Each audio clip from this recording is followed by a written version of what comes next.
Saya itu punya seorang teman ya, hingga saat ini tahun 2023,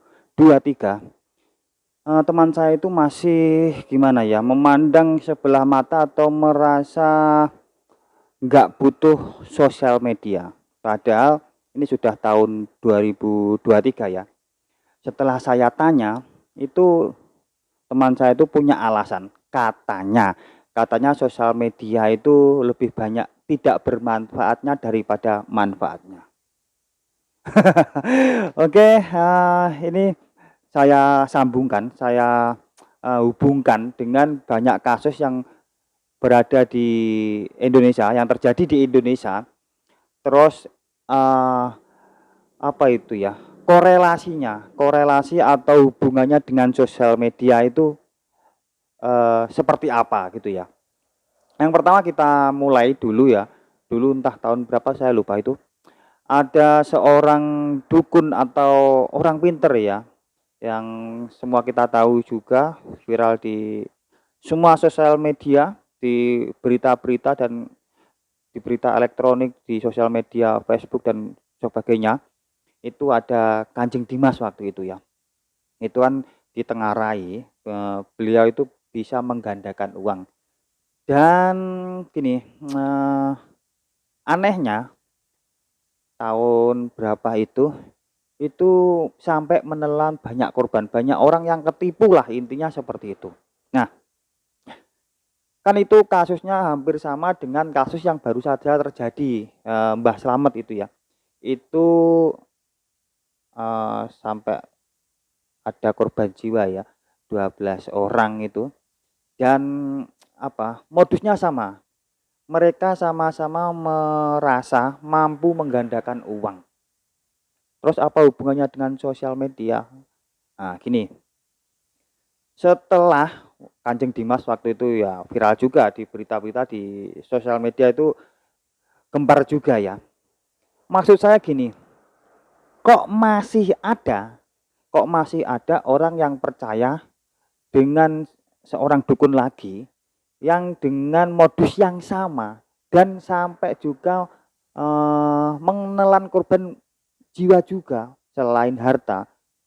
Konon, katanya seperti apa yang saya baca, saya, ikuti, itu per orang itu sampai ada yang 50 juta 70 juta per orang, dan itu sampai 12 orang, itu berapa, dianggap aja 50 kali 12 juta. Itu korban apa ya, kerugian, materi, selain itu ada kerugian apa, jiwa juga. Gini maksud saya. Ini nanti banyak saya hubungkan dengan banyak kasus yang terjadi di Indonesia ya. Apakah korban, apakah korban dari Mbah Slamet itu tidak mengikuti sosial media? Padahal waktu itu Kanjeng Dimas di sosial media dimanapun kan viral juga. Apakah mereka tidak mengambil hikmah dari kejadian Kanjeng Dimas? Itu, menurut saya itu salah satu, menurut saya pribadi ya, itu salah satu dampak dari orang-orang yang mungkin enggan atau nggak tahu tentang sosmed. Saya bilang begitu kenapa? Karena setiap kasus, hampir hampir semua, bisa dibilang semua ya, semua kasus yang terjadi di Indonesia, itu semua kan gempar di sosial media, tapi kenapa masih ada korban dengan modus yang sama? Pertama itu, efek dari sosial media ya. Orang yang pakai sosial media selalu mengikuti sosial media dan yang enggak. Bisa jadi mungkin korban dari Mbah Slamet ini orang-orang yang enggak setiap hari ngakses, sosial media. Kenapa? Ya karena masa sampai enggak tahu, sedangkan dulu juga pernah ada, dengan korban yang mungkin bisa lebih banyak dan ternyata ya nipu juga gitu loh. Itu pertama. Kedua, kasus dari Mbah Slamet ini terungkap karena apa? Kan karena sosial media juga, WhatsApp. Salah satu korban dari Mbah Slamet itu, eee, di rumah Mbah Slamet ketika dikasih minuman yang setelah minum tuh rasanya seperti pusing, seperti ngantuk dan sebagainya itu, akhirnya si bapaknya itu kirim WhatsApp kirim pesan suara ke anaknya. Oh, intinya kalau nanti nggak kembali, silahkan cari atau hubungi polisi, cari rumahnya Mbah Slamet. Dan akhirnya ternyata meninggal, bapaknya itu meninggal, terus dicari, terus akhirnya kasus ini terungkap. Jadi mau di apa ya, diakui nggak diakui, sosial media pertama dalam kasus Mbah Slamet ini perannya kan sangat-sangat sangat penting. Bayangkan ketika bapaknya itu tadi nggak kirim WhatsApp, nggak kirim pesan suara ke anaknya, mungkin kasus Mbah Slamet ini juga belum terungkap mungkin. Nggak ada yang tahu karena apa, korbannya langsung dibunuh, langsung hilang, nggak ada kabar. Dan mungkin polisi juga nggak punya bukti untuk menangkap Mbah Slamet. Mungkin seperti itu. Nah, karena adanya sosial media berupa WhatsApp, terus akhirnya apa itu keluarga dan didampingi polisi, terus akhirnya ke Mbah Slamet melakukan apa ya, pencarian informasi dan sebagainya, dan akhirnya Mbah Slamet ditetapkan sebagai tersangka. Bagaimanapun juga kita harus mengakui bahwa peran sosial media di kasus Mbah Slamet itu sangat besar. Terus yang kedua, banyak sekali kasus-kasus besar di Indonesia yang apa itu terungkap atau apa ya, selesai itu karena banyaknya yang nge-share, banyaknya yang apa upload, terus banyak dikomentari di sosial media. Banyak, saya nggak usah terlalu spesifik, intinya silahkan ditelusuri ya. Banyak sekali kasus yang akhirnya terungkap karena adanya sosial media. Jadi menurut saya tahun 2023 sebenarnya sudah dari dulu ya, kedepannya sampai beberapa tahun yang lalu sampai ke depan itu menurut saya setiap orang, bisa dibilang setiap orang itu harus punya sosial media. Untuk apa? Satu, untuk mengakses informasi terutama. Dua ya, kita selalu ketika kita selalu memantau sosial media, ya tentunya dengan waktu yang kita harus bisa memanage sendiri ya. Nanti juga saya minusnya ketika kita punya sosial media mungkin. Ketika kita selalu mengikuti sosial media, kita akan tahu apa yang terjadi di luaran sana, di sekitar kita, bahkan kita nggak tahu, terus kita tahu ada sesuatu terjadi di sekitar kita itu juga karena sosial media.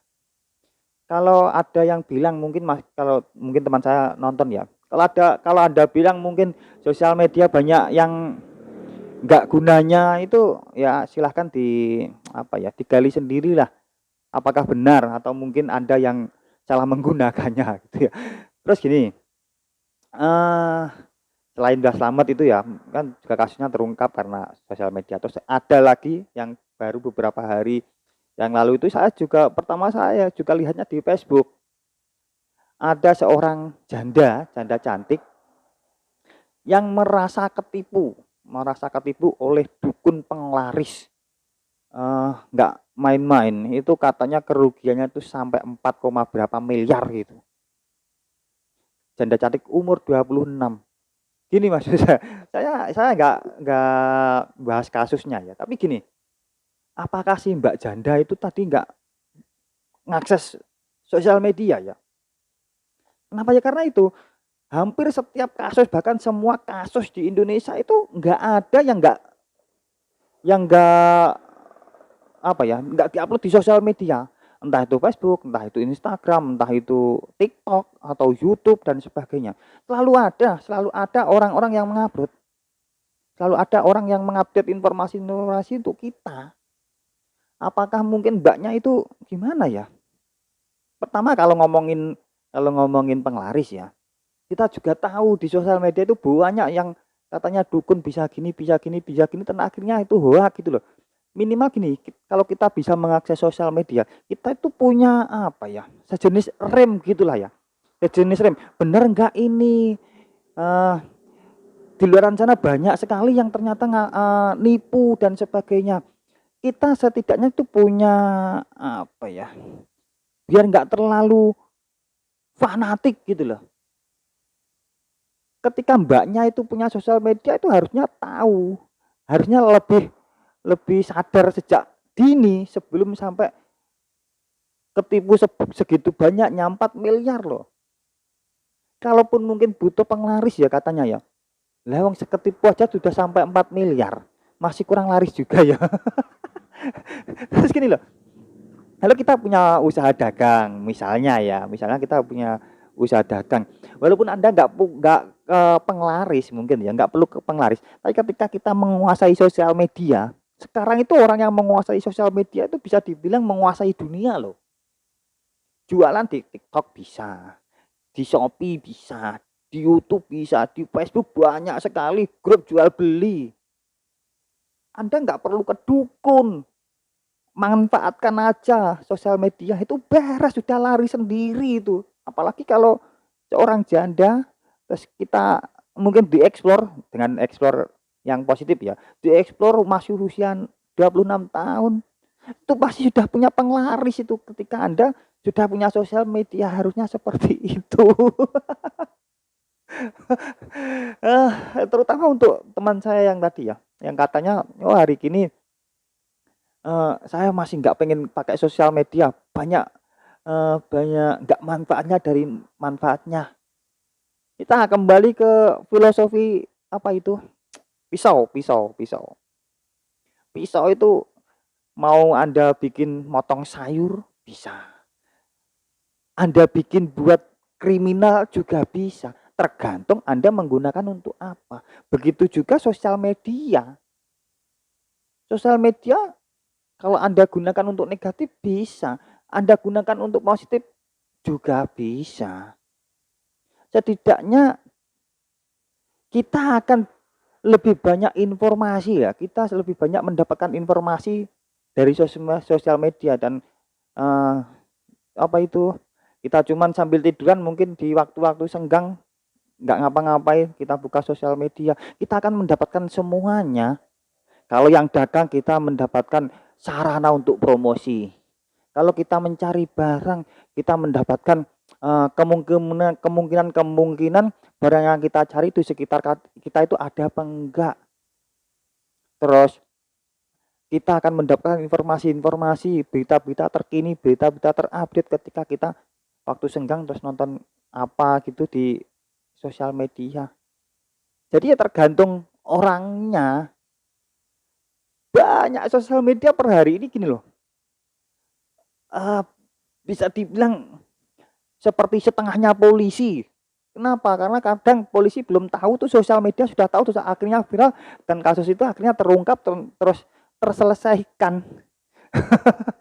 Gini, mulai sekarang gini, mari kita berpikir ya, nggak usah terlalu fanatik seperti itulah. Apapun itu, tergantung kita memanfaatnya gimana, kita menggunakannya seperti apa. Kalau kita memanfaatkan menggunakannya secara positif, saya rasa hasilnya juga akan positif. Apapun itu, mungkin hal-hal positif pun kalau Anda menggunakan untuk negatif ya efeknya atau dampaknya juga akan negatif. Jadi teman saya, silahkan mulai apa ya? Mulai memikirkan lah, kita harus mengikuti zaman lah. Bagaimanapun juga kita nggak bisa. Mulai sekarang itu kita akan kesulitan kalau kita itu nggak punya atau nggak bisa mengakses sosial media. Sosial media sekarang itu banyak manfaatnya loh. Jangan salah, banyak manfaatnya dan itu positif, tergantung yang pakai gitu ya. Walaupun dipakai untuk negatif juga bisa, tapi banyak di antara teman-teman saya yang lain itu ketika mereka bisa menggunakan sosial media itu mereka seakan-akan yang tadinya nggak ngerti apa-apa terus nggak punya potensi merasa kurang ketika belajar di video-video di YouTube, video-video di sosial media lain terus akhirnya dapat informasi dan inspirasi usaha apa terus akhirnya sukses itu banyak. Jadi ayo kita jangan anti ya mulai sekarang, jangan anti sosmed. Sosmed itu banyak gunanya, banyak manfaatnya. Coba kalau mbaknya yang janda itu ngikuti sosial media, mungkin akan berpikir 2-3 kali atau mungkin 4 kali untuk memutuskan, ya saya pakai dukun. Akan berpikir beberapa kali. Karena apa? Mbaknya itu memanfaatkan sosial media itu pasti lari sendiri walaupun tanpa dukun gitu loh. Terus mungkin korban dari Mbah Slamet ya, maaf ya. Mungkin korban dari Mbah Slamet ketika mereka semua mengakses sosial media dan melihat ke belakang apa yang terjadi beberapa tahun yang lalu di kasus Dimas Kanjeng itu ya. Mereka akan berpikir beberapa kali lagi, apakah mungkin kasusnya yang sama, modusnya sama dan sebagainya, akan berpikir beberapa kali untuk menentukan yes atau no, ya atau tidak saya menggunakan jasa dukun ini. Saya tidak berpikir secara ini logis atau enggak ya. Tapi gini loh, sosial media itu bisa dijadikan acuan untuk mengakses informasi. Oke, semoga video ini bisa menginspirasi ya. Yang tadinya anti sosial media nggak usah anti banget. Bagaimanapun juga diakui nggak diakui, sekarang mungkin sampai ke depan entah puluhan tahun yang lalu yang akan datang mungkin ya, sosial media itu sangat berguna banget untuk kehidupan kita. Oke, semoga video ini bisa memberikan informasi, inspirasi atau motivasi untuk Anda dan semoga bermanfaat untuk kita semua. Terima kasih yang sudah nonton. Terima kasih.